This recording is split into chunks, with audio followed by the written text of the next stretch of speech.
Imagine waking up tomorrow with no supermarket, no refrigerator, no farms, no restaurants, not even a loaf of bread. Your next meal would depend entirely on what you could find before the sun went down. Every berry you picked could be poisonous. Every hunt could fail. Every empty stomach could become tomorrow's problem.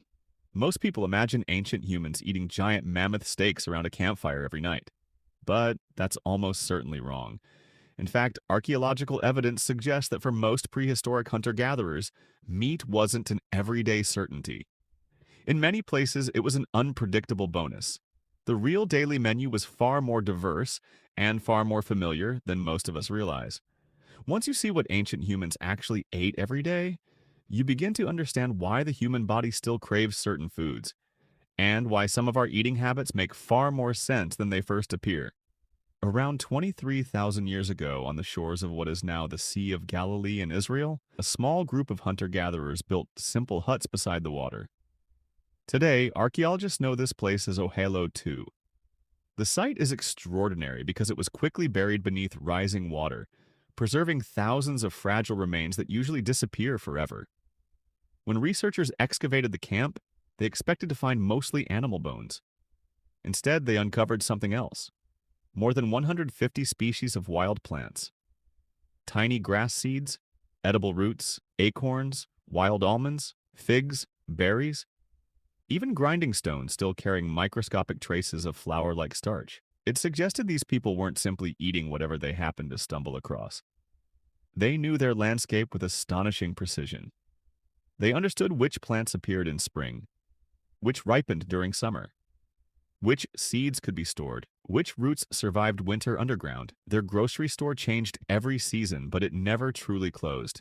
And this wasn't unique to one camp. At Border Cave in South Africa, archaeologists found evidence of people collecting edible plants more than 170,000 years ago. In Europe, charred remains recovered from prehistoric camps reveal hazelnuts, wild fruits, and edible tubers appearing again and again across thousands of years. The picture that emerges is surprisingly consistent. Ancient humans were expert foragers long before they became expert hunters. But here's where it gets stranger. Some of the most valuable food in prehistoric life didn't grow on trees. It grew beneath your feet.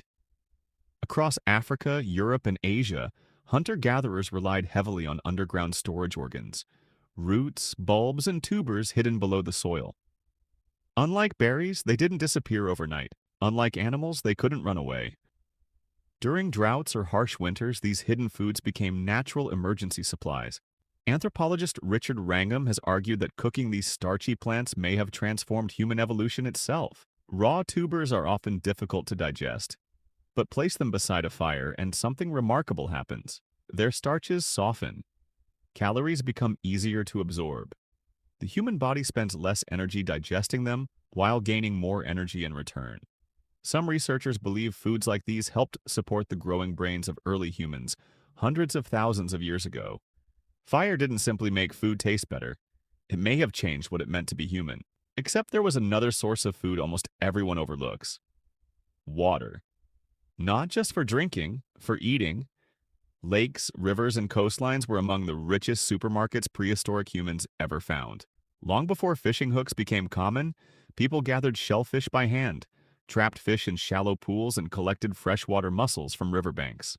At Pinnacle Point on the southern coast of South Africa, archaeologists discovered evidence that humans were harvesting shellfish around 164,000 years ago. This mattered for one important reason.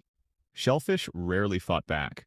They didn't require dangerous hunts, and they were packed with protein, minerals, and omega-3 fatty acids, nutrients strongly linked with brain development. A falling tide could sometimes provide more food than an entire day chasing large animals. Suddenly, survival wasn't only about strength. It was about timing, knowing exactly when the sea would give something back. But even then, one huge problem remained. Finding food was only half the challenge. Keeping it long enough to survive tomorrow was something else entirely. Keeping food fresh is something most of us never think about. You open a refrigerator, you check the expiry date. If something goes bad, you throw it away. For prehistoric humans, there was no second chance.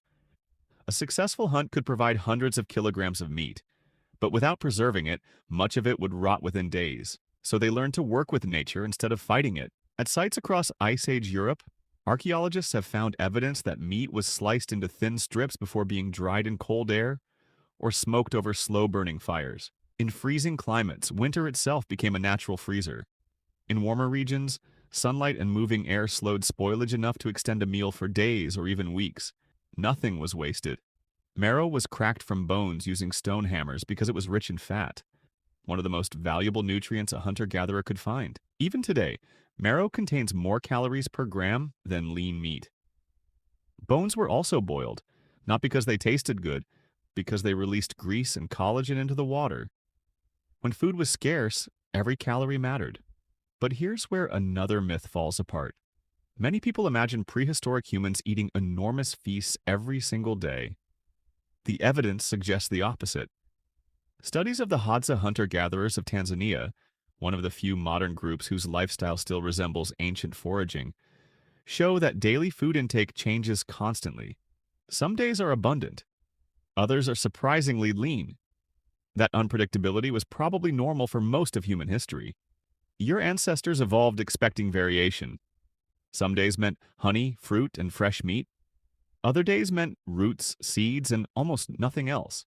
This may help explain why the human body is so efficient at storing energy. For hundreds of thousands of years, eating more than you needed wasn't a mistake.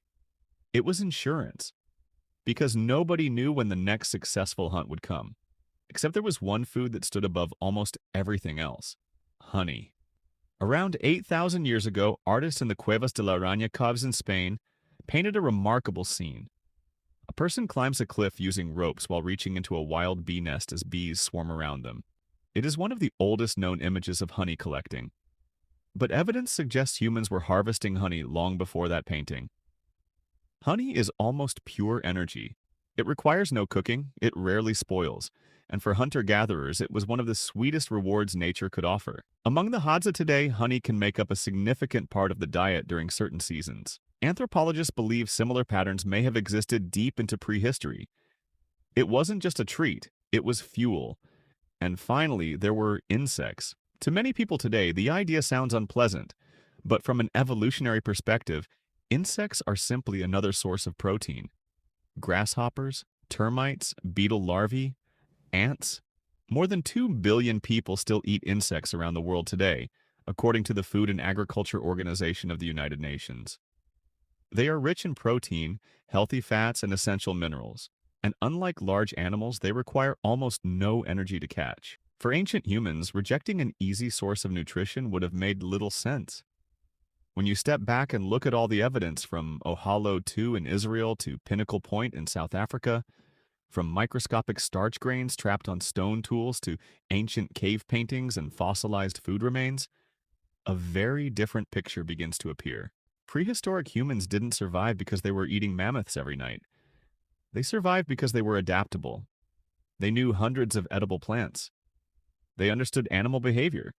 They followed the seasons. They recognized which coastlines, rivers, and forests would provide food before hunger became desperation.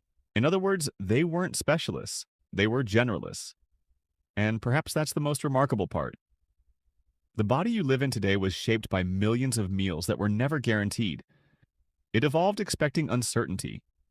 Every craving, every burst of hunger, every instinct to seek out sweet, fatty, or energy-rich food carries echoes of a world where tomorrow's meal was never promised.